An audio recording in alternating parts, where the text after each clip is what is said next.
25, donde el título de esta palabra dice el afán y la ansiedad.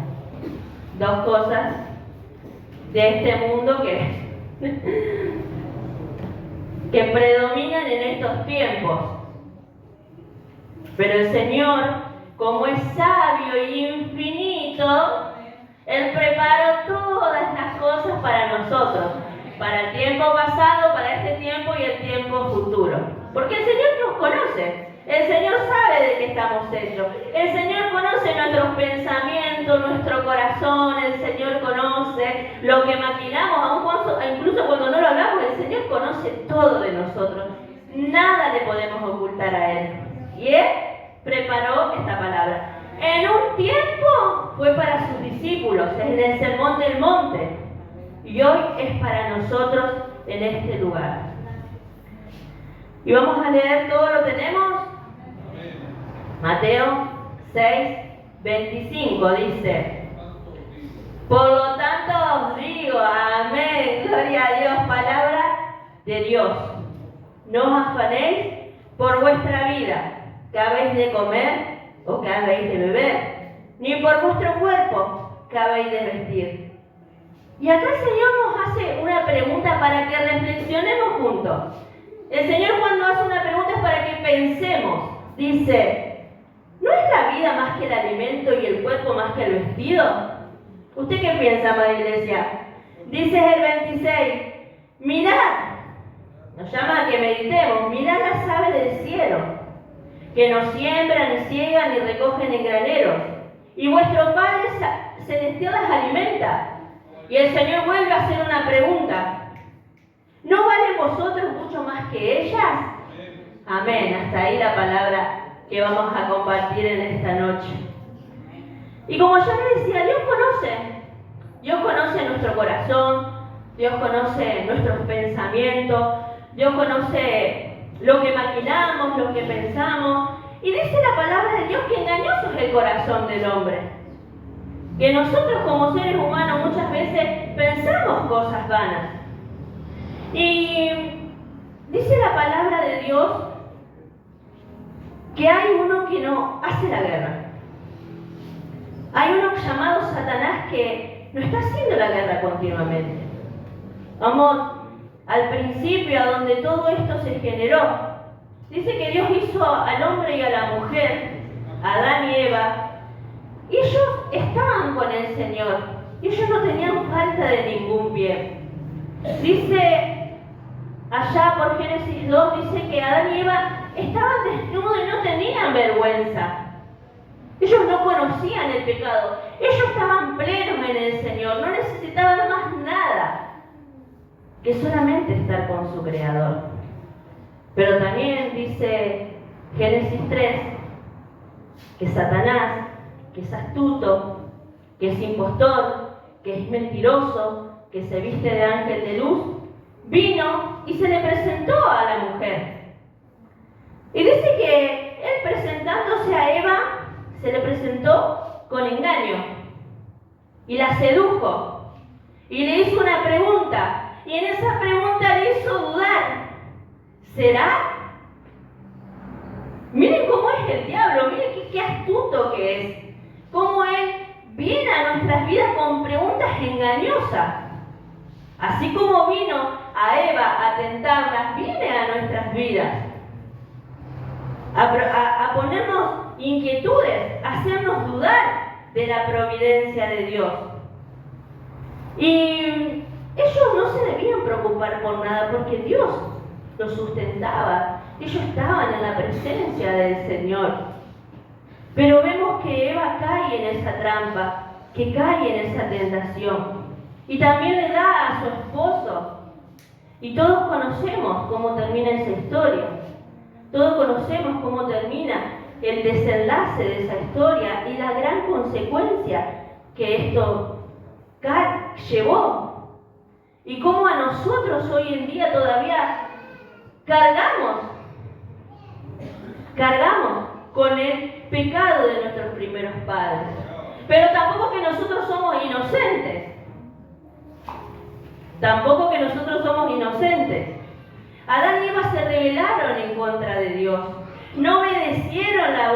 Dios. Ellos eligieron según lo que había delante de sus ojos. Ellos dijeron, cuando Satanás tentó a Eva, Eva dijo, no creo que Dios sea suficiente, voy a buscar más. Porque yo no creo que Dios sea suficiente, yo no creo lo que Dios me está diciendo. Porque Dios le dijo, pueden comer de todo, pero de ese árbol no. ¿Y qué hizo Eva? Hizo de eso que no podía. Y así es Satanás. Todo el tiempo nos está tentando a dudar de la providencia de Dios. Todo el tiempo nos está tentando a dudar de lo que Dios dice en su palabra. Él viene con astucia a nuestras vidas trayendo mentira. Porque Él es engañador, Él es mentiroso, Él se viste de ángel de luz. Y una verdad a media es una mentira. Y desde entonces, desde que Adán y Eva se rebelaron contra Dios, nosotros sufrimos esas consecuencias también. Nosotros acarreamos con el pecado de nuestros padres. La consecuencia de ello nos alcanzó a nosotros. Y Satanás busca hacernos la guerra. Él quiere destruir nuestra confianza en Dios. Él quiere que nosotros nos rebelemos, que nosotros no creamos al plan que Dios tiene para nuestras vidas. Él quiere que nosotros estemos cautivos de sus mentiras, preocupados por las cosas de este mundo. Él quiere hacernos desviar del propósito que Dios tiene para nuestras vidas. Él nos engaña con sus mentiras. Él todo el tiempo está trayendo mentiras a nuestras vidas, diciendo tienes que trabajar más para tener más. ¿Para qué vas a ir tanto a la iglesia? ¿Para qué vas a obedecerle tanto a Dios? Y todo el tiempo Satanás está trayendo mentiras a nuestras vidas, haciéndonos dudar del propósito que Dios tiene para nuestras vidas. Y Dios hablaba al corazón de sus discípulos. Y dice la Nueva Traducción, mire cómo Dios le hablaba. Él no le hablaba con rodeos a sus discípulos. Ellos entendían bien lo que el Señor le estaba diciendo. Y esta palabra no era para aquellos que no conocían a Dios. La palabra era para sus discípulos, los que estaban junto a Él. Y le dice el Señor, por eso les digo que no se preocupen por la vida diaria. Ni si tendrán suficiente alimento, bebida o suficiente ropa para vestirse. ¿Acaso no es la vida más que el cuerpo y más que la ropa? El Señor conocía lo que había en el corazón de esos varones.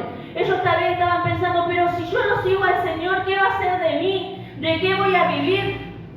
Ustedes saben que muchos de ellos eran pescadores, como Pedro. Dice que Pedro estaba pescando y cuando el Señor se le presentó en su vida, Pedro dejó todo lo que él estaba haciendo, porque así es el llamado que Dios hace a nuestras vidas. Y no estoy hablando que tenemos que dejar de trabajar, sino que tienen que cambiar nuestras prioridades en nuestras vidas. Tienen que cambiar nuestras prioridades en nuestras vidas. Dice que Pedro dejó automáticamente la red y lo siguió al Señor. Y también dice más adelante, cuando el Señor Jesús estaba hablando con el joven rico, dice que se preguntaron sus discípulos, ¿y qué va a hacer de nosotros? Y el Señor le dijo, no se preocupen, aquellos que han dejado casa, trabajo, padre, madre, recibirán más en este tiempo y en el postrero. Y no estaba hablando de los bienes materiales, estaba hablando de las riquezas que tenemos en Cristo Jesús. Entonces es cuestión de prioridades, amada iglesia. Y no de poner a Cristo en el primer lugar, sino que Cristo sea todo en nuestras vidas. Pero ¿qué busca el diablo? Desviarnos de ese propósito, engañarnos, haciéndonos creer que Cristo no es suficiente, que Cristo no es suficiente para sustentar nuestras vidas, que Cristo no es suficiente para darnos lo que nosotros necesitamos, que Cristo no es suficiente para sanarnos de eso que nos da, de esa enfermedad. Así es que trabaja el diablo en nuestras vidas. Tenemos que ser astutos. Nosotros Tenemos que ser astutos, no creer a las mentiras de Satanás. Dice que conoceremos la verdad y la verdad nos hará libre. Pero es esta la verdad. Esta verdad la que nos hace libre de las mentiras de Satanás. Porque aún dentro de la iglesia hay gente engañada, cautiva de las mentiras de Satanás. Gente que por años vive creyendo las mentiras del diablo. No, Dios no me perdona, Dios no me ama, Dios no me escucha. Oren ustedes. Cautivas de la mentira de Satanás. Perdón. Y dice el 26. Miren los pájaros, no plantan ni cosechan, ni guardan comida en graneros, porque el Padre Celestial los alimenta. Palabra del Señor. ¿Y no son ustedes para Él mucho más valiosos? ¿Usted qué piensa? ¿Usted no es más valioso? Dios nos dio a su Hijo unigénito, a su único Hijo, por amor a usted y por amor a mí. ¿No vamos a ser mucho más valiosos? Miremos la cruz y veamos cuánto amor el Señor tiene por usted y por mí. Dice que Él se despojó de todo para venir a este suelo de tierra a entregar su vida por nosotros. Porque Él nos ama, porque somos mucho más valiosos. Dice que cuando Dios hizo la creación iba viendo todo lo que Él creaba y decía, esto es bueno en gran manera, esto es bueno en gran manera. Pero cuando hizo al hombre dijo, esto es muy bueno. Es muy bueno. Porque Dios nos ama. Somos valiosos para Dios. Entonces, ¿por qué creerle a las mentiras de Satanás? ¿Por qué creer? ¿Por qué desesperarnos? ¿Por qué preocuparnos? Usted sabe que el afán, el estar afanoso, es un pecado. Es un pecado, sí, es un pecado. Porque estamos diciendo que Cristo no es suficiente, porque no estamos dudando de su palabra. Porque le estamos siendo mentirosos a Dios cuando Él dice no habrá un justo desamparado ni su descendencia que mendigue pan. Entonces cuando nosotros no creemos a la palabra de Dios, estamos pecando. Porque no estamos revelando, no estamos creyendo a lo que Dios dice en su palabra. Y nos volvemos en contra de Dios, porque nos volvemos incrédulos, porque dudamos. Y la duda no proviene de Dios. La duda no es de Dios. El temor no es de Dios. Y sí, que como seres humanos muchas veces tenemos miedo. Yo no digo que nosotros seamos perfectos y que no nos pasan esas cosas. Pero el tema es qué hacemos cuando nos pasan esas cosas. Muchas veces estoy preocupada, muchas veces estoy angustiada. ¿Pero qué hago? ¿Le creo a Satanás? ¿O me voy corriendo a orar a mi Señor? Señor, quítame esta aflicción, quítame esta angustia, quítame esta preocupación. Y Dios escucha. Dios escucha. Y el Señor Jesús le hablaba a sus discípulos. Porque Él conoce lo que hay en los corazones.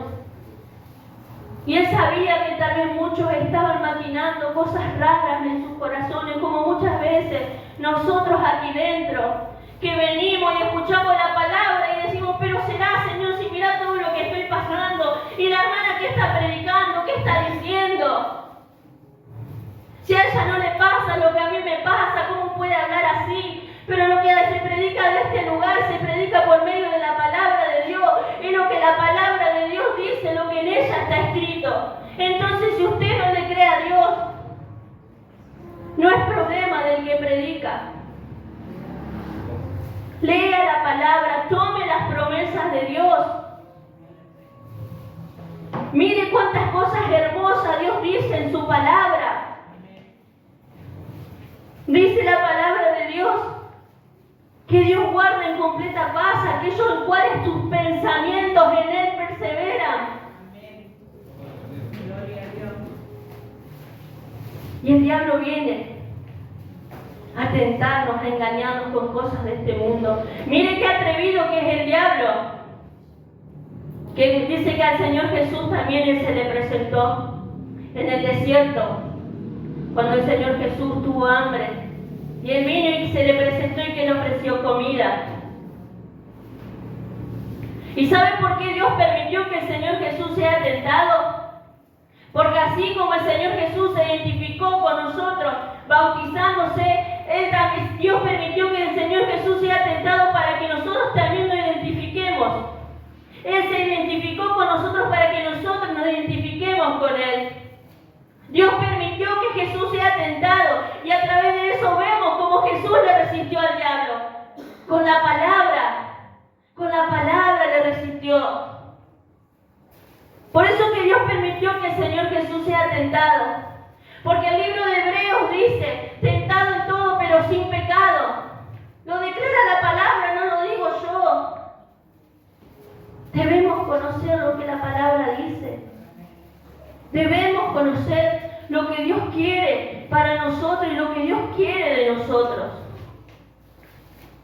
Dios no quiere que andemos cautivos de las mentiras de Satanás, porque Él nos hizo libres. Porque Él nos hizo libres. Y Satanás anda como león rugiente. Pero el Señor dice, resistan al diablo. Ay, pero ¿cómo resisto yo al diablo? En oración, con la palabra de Dios. Escrito está, dijo el Señor. Y cuando vengan todas esas mentiras de Satanás a tu vida, decirle, pero el Señor dice esto. El Señor dice esto de mí. El Señor dice que no me deja, que no me desampara. El Señor dice que Él me suplirá todas las necesidades. El Señor dice que yo no estoy sola, que lo tengo a Él. El Señor dice que aunque pase por el fuego y aunque pase por las aguas, Él estará conmigo. El Señor tiene promesas para su iglesia. Debe creerle a Dios y no a Satanás. Debe creerle a Dios, amada iglesia. Debe creer a las promesas que el Señor tiene para cada uno de nosotros.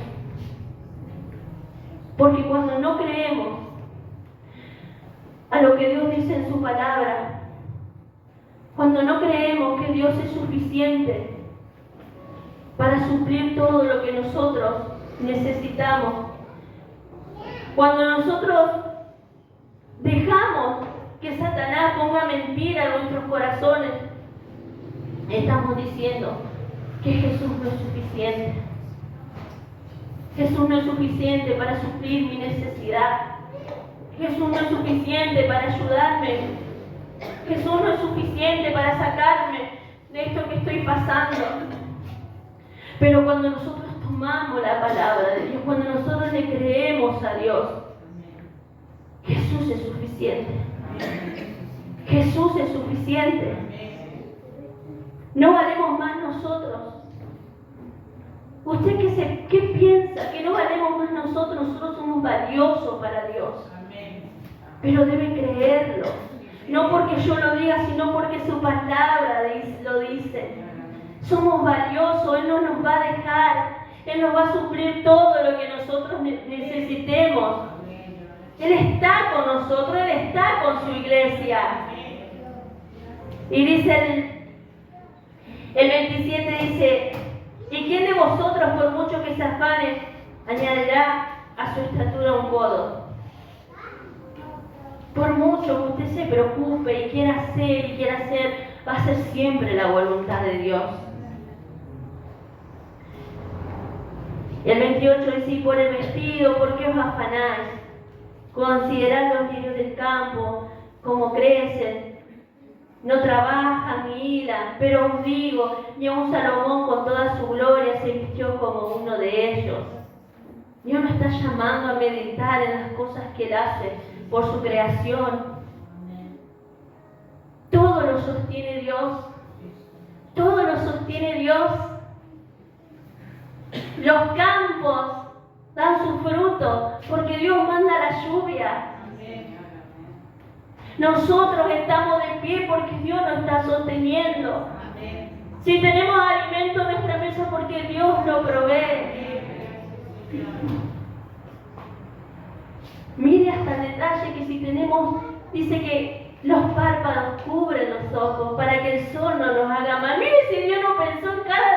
calle. Hasta lo más pequeño está Dios favoreciéndonos, sosteniéndonos, haciéndonos bien. Solamente debemos meditar en su bondad, en su misericordia, en su amor. No meditar en todas las cosas que a diario muchas veces pasamos. No caiga en la trampa de Satanás. No se deje engañar. Porque Él, ¿qué quiere? Él quiere que nosotros estemos felices y contentos. Capaz que sí, pero apartados de Dios. Apartados de Dios. Él quiere que nosotros nos rebelemos contra Dios. Que no creamos a lo que Dios tiene para nosotros.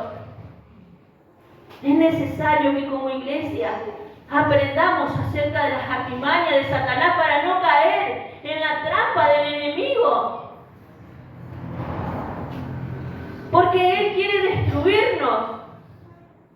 Él quiere que nuestro corazón esté cegado por la incredulidad, por la duda, por la amargura. Eso es lo que Él quiere. Yo podía hablar con los jóvenes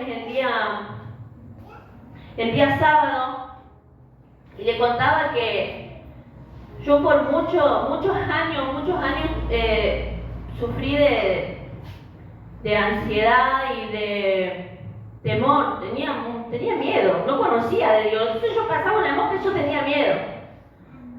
Pero cuando conocí a Dios y conocí acerca de Él, y cuando conocí acerca de su soberanía y me tomé de ese atributo tan maravilloso de Dios, Dios me hizo libre.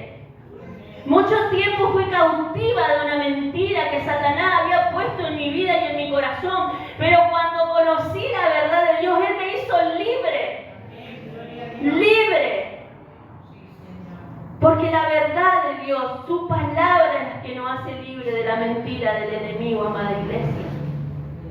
Debemos conocer a este Dios. Y dice, pero ya lo leí en 30.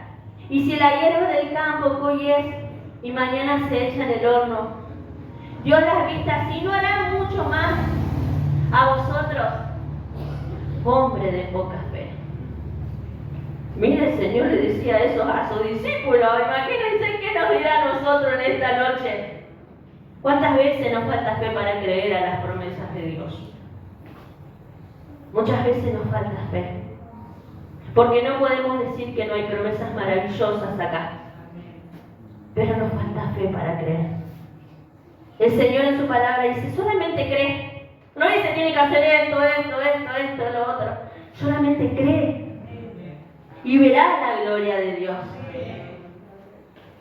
Pero siempre estamos buscando la quinta pata al gato nosotros. Y le damos vuelta para acá y le damos vuelta para allá. Pero será, Señor, me parece que no tan así. Y dice 31, nos vuelve a decir, no os afanéis, pues diciendo, ¿qué comeremos, qué beberemos o qué vestiremos? Porque los gentiles buscan todas estas cosas. Pero vuestro Padre Celestial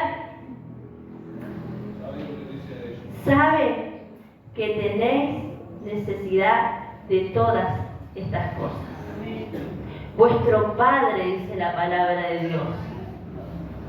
Y dice la palabra de Dios, si nosotros siendo malos sabemos dar cosas buenas a nuestros hijos, ¿cuánto más Dios, que es un Padre amoroso, de misericordia, un Padre justo, un Padre tierno? ¿Acaso usted no le sabe dar cosas buenas a sus hijos? ¿Cuánto más Dios, que ni se compara con nosotros? Y dice el 33, más buscar primeramente el reino de Dios y su justicia, y todas esas cosas serán añadidas. Y hermana, ¿qué es el reino de Dios? Qué difícil cuando se dice el reino de Dios ha venido a vosotros. Y nosotros pensamos, a mí me pasaba, ay, ¿qué es el qué? No lo veo, El reino de Dios no se ve, pero el reino de Dios hay un rey, ese rey es Jesucristo, que está reinando y gobernando. que está sustentando y proveyendo todo lo que sus hijos necesitan. En ese reino hay un rey que reina con justicia, pero por sobre todo con amor, que nos está sosteniendo y que nos está haciendo bien siempre. Busquen de ese rey, que su mano está extendida para sustentarnos, para ayudarnos, para socorrernos. Porque ese rey es suficiente para nuestras vidas. Porque en ese rey podemos encontrar plenitud, en ese rey podemos encontrar gozo, en ese rey podemos encontrar todo lo que necesitamos. Cristo es suficiente, suficiente para todas las áreas de nuestras vidas. Pero déjenme decirle que si en su corazón hay preocupación, si en su corazón muchas veces está cargado de preocupación, de afán, de angustia, de tristeza y no puede salir de ahí, Cristo no está siendo suficiente en su vida. Venga, dice la palabra de Dios, vengan, compren, beban de Él. Él no cobra nada, todo es gratuito, Él extiende su mano para aquel que lo necesita. Pero venga y sáciese de Él, el único que puede saciar su vida. Cristo es suficiente. No se preocupen, no se afanen. Las personas que están turbadas por los afanes de la vida, lo único que están diciendo con sus vidas, yo no creo. Porque así vive, dicen los gentiles, buscan todas esas cosas. Aquellos que no creen se preocupan por cosas vanas. Y dice, para terminar, vamos a leer lo que dice Primera de Juan 2. Primera de Juan, no libro de Juan. Primera de Juan 2, 15. Pero vamos a leer el 16. El 16. Cuando lo tengan vamos a leerlo todos juntos. Para ir cerrando. ¿Lo leemos todos juntos? Y dice, porque todo lo que hay en el mundo, los deseos de la carne, los deseos de los ojos, la vanagloria de la vida, dice, no proviene del Padre, sino del mundo. El mundo pasa y sus deseos, pero el que hace la voluntad de Dios permanece para siempre. Gloria a Dios. Todo va a pasar, amada iglesia. Todo el sufrimiento, todas las cosas que nosotros vemos, nada nos vamos a llevar. Pero el que hace la voluntad de Dios, el que se aferra a Él, el que crea su palabra, el que toma de sus promesas, vivirá para siempre. Porque esta vida en este suelo de tierra es pasajera, pero crea que tenemos una vida eterna. Ya la tenemos a la vida eterna, no es necesario que nosotros partamos de este suelo de tierra, nosotros ya la tenemos, es algo seguro que nosotros tenemos. Confíe en Dios. Confíe en su palabra, confíe en sus promesas. Confíe, Jesús es suficiente. Amén. Póngase de pie.